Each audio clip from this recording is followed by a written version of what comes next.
Hey guys, happy Friday. I hope everyone's had a good week so far. Remember, our class Zoom today is at 10, not 12, so make sure that you guys are all there, hopefully. All right, we're going to read chapter 18, and then I'll talk about what you guys are doing in Google Classroom. Okay? There's something you should know about calling angels. It doesn't take long for them to show up, because they're never that far away. There was a moment, but only a moment, when Brody thought it hadn't worked. The moon still shone between the parted clouds, the park still stood in the winter darkness around them. A small tickle of panic fluttered inside Brody. But that angel, he came. Of course he did. He hadn't he didn't fly down on feathered wings or slide down on a shimmering moonbeam. No, that's not how angels arrive. They don't really arrive at all, because of course they're already there. So when an angel answers your call, it's not like somebody walking in the door. Do you know what it's like? Do you know the feeling when you first wake up? Maybe in the morning, or maybe in the middle of the night, or maybe in the back seat of the car after a long drive, and you think you're alone just for a few sleepy blinks, and then you realize that your mom is there, and she's looking at you, and she loves you, and you understand that you were never really alone at all. That's what it feels like. The three friends were standing in the darkness by the empty fountain, and then they were standing in the darkness by the empty fountain with an angel sitting next to them. That's it. Hello, Brody, Tuck, Patsy. Are you ready then? The angel always asked, even when he knew the answer. Patsy's tail swished and her ear went back, but she didn't snarl or turn away. Angels aren't the sort of things you can just turn your back on, no matter how stubborn you are. Tuck's tail went down. He looked at the angel for a long moment and then turned to Brody. That's it then? You're just going to give up? Brody stepped closer to Tuck. So close their shoulders touched and the glowing lights of their souls mingled. No, he answered. I'm not giving up. I didn't call the angel for me, Tuck. I called him for you. Tuck's fur rose and he took a step back. What do you mean? I can't go without you. You have to. For me. Because, Tuck, if you stay here, if you stay for me and lose your soul and get stuck here, then I'm never leaving either. If you don't go now, we'll be stuck here forever. I can't, Brody. I can't fail again. I can't fail you like I failed my girl. Brody growled. Failed? You didn't fail Emily, and you didn't fail me. But I ran away. I just ran, and I. So what? You were a dog and you wanted to run. You didn't leave her. You didn't fail her. You weren't a bad dog, Tuck. You were just a dog. A dog who loves to run, and then something terrible happened. That's all. Brody stepped forward again, closing the gap between them. And you know what? You never left me, Tuck. Never. Even when those hounds were all around us and they were taking your soul, you didn't leave me. You never ran. Tuck's eyes shone bright in the moonlight. You did it, Tuck, Brody said, his voice a happy whisper. You did what you came here to do. Tuck's tail started to wag. You think I'm a good dog now, buddy? No, Tuck, Brody answered. I think you were always a good dog. The angel didn't say a word. He stood there and let those two friends talk eye to eye and soul to soul. Because that angel, well, he knew. He knew that sometimes just waiting and listening is the best kind of helping you can do. But he also knew that time is a thing that moves, even when we wish it didn't, and he knew it was still a lot that Brody had to do. So the angel spoke, and when he spoke, he asked the same question again. So, are you ready then? Tuck looked from the angel to Brody. I think I am, he said, but he said it to Brody. But I can't just leave you here, buddy. I can't just go without you. You aren't going without me, Tuck. I'll be there soon. Tuck blinked. Promise? I promise. And when Brody said that, he meant it. It wasn't a lie, but it wasn't exactly the truth either, because promises are funny things. They stay the same even when everything around them changes. Go on, Tuck. I'll wait for you, Brody, Tuck said, backing up toward the waiting angel. I'll wait for you there, in the long grass by the river, and then we can go to forever together. Okay. Tuck circled the angel, his tail full of wag as a tail can be. He was Tuck again, his soul brilliant, undimmed. The angel scratched Tuck's ears, ruffled his fur, and he patted his back. And then Tuck stopped his dancing. Oh, hey, you never told me what your most favorite thing is, Brody. What is it? I'll tell you later, buddy, he said. Tuck's tail wagged even harder. All right, I'm out of here. Hey, Patsy, you should come too, don't you think? No, she answered, her voice final and cold. I don't think. Tuck's wag didn't slow. Okay, someday though, right? Patsy didn't answer. Someday, Tuck said again. Then he looked up at the angel. Now? he asked. Yes, Tuck, the angel answered. Now. Tuck's wagging slowed. He sat down beside the angel. He looked up into the moonlight, pure white and waiting. Because Tuck, that good dog, was ready. But Patsy broke the moment. Hey, idiot, she shouted. Tuck turned around to look at her. Because Tuck, the good dog, was ready. Yeah? He asked. Patsy looked at him for a moment. Then she yawned and looked away. Nothing. Get out of this dump while you still can. Tuck's only answer was a few happy thumps of his tail. Then he turned his eyes back up to the moonlight. Because Tuck, that good dog, was ready. And then it happened. Brody didn't look away, even when he wanted to. Even when watching his friend leave made him so purely sad and so truly happy at the same time, he thought he was dying all over again. Brody didn't look away. The moonlight began to sparkle. It became a beam of glowing, pulling lights. Tuck's own soul swirled and shimmered and rose to meet it. There was lifting and wagging and fading and then leaving away. And Tuck was gone, and the park was dark, and Brody's head dropped. And Patsy sat in silence and stillness. And the angel, who never left and never would, spoke to Brody. You should come too, he said. You should come while you still can. And the angel, he meant it. He really did, because the angel knew it was at stake.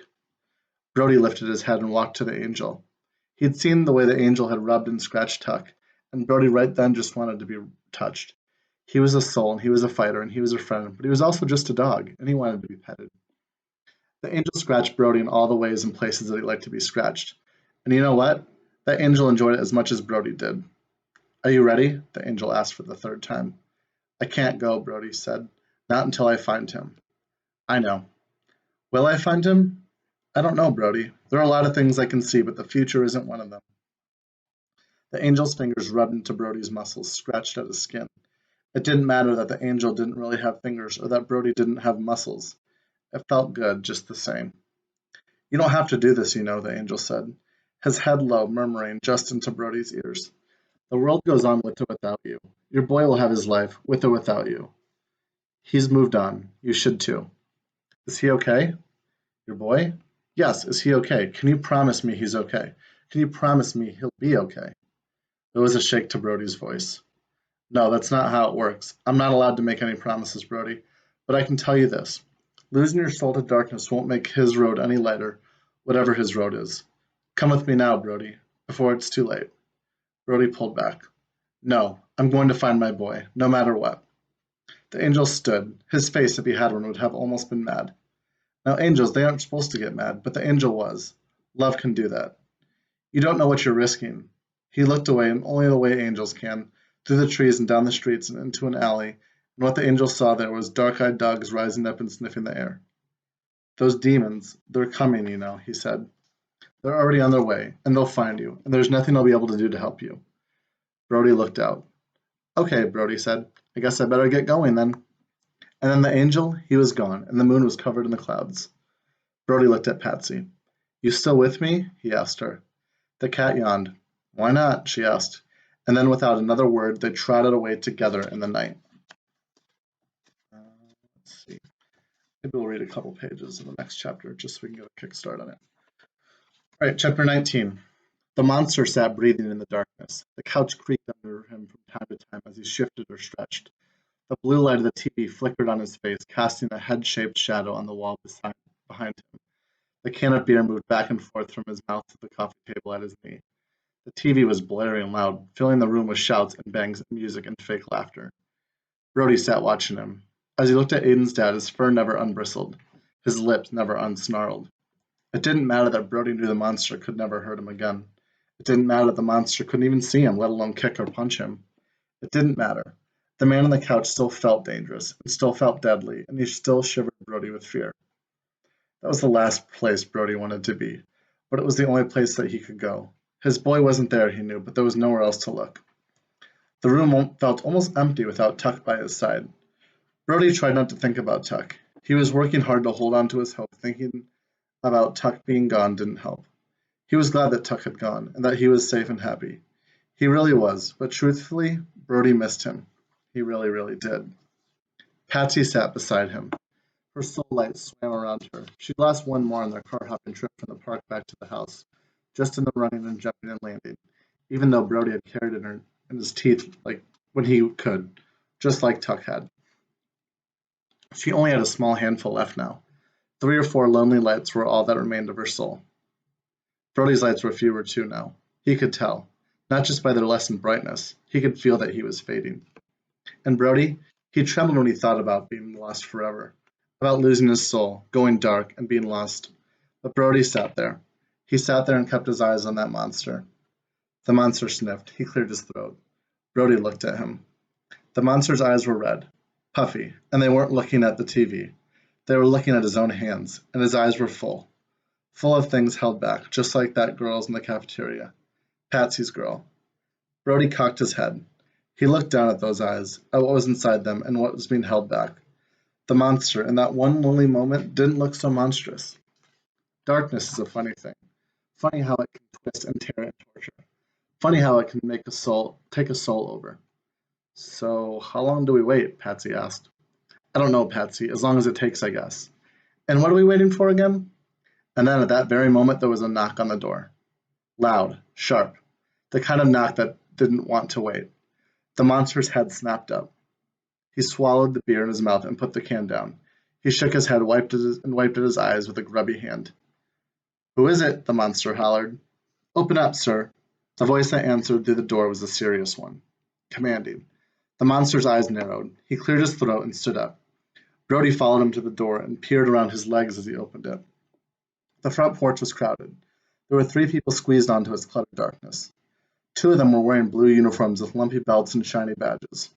1 man, 1 woman. Police. The word sprang into Brody's understanding. The other was a thin man wearing glasses, holding a box under one arm and some papers in the other. His eyes narrowed when he looked at Aiden's dad, and his mouth straightened to a line. Mr. Bondwick? One of the officers asked. You bringing my boy back? The monster added. Brody took a quick step forward, and his tail went wagging all on its own, but still fell at the officer's next words. No, sir, you know that. This is Mr. Loftus with Child Protective Services. We're just here for some of Aiden's things.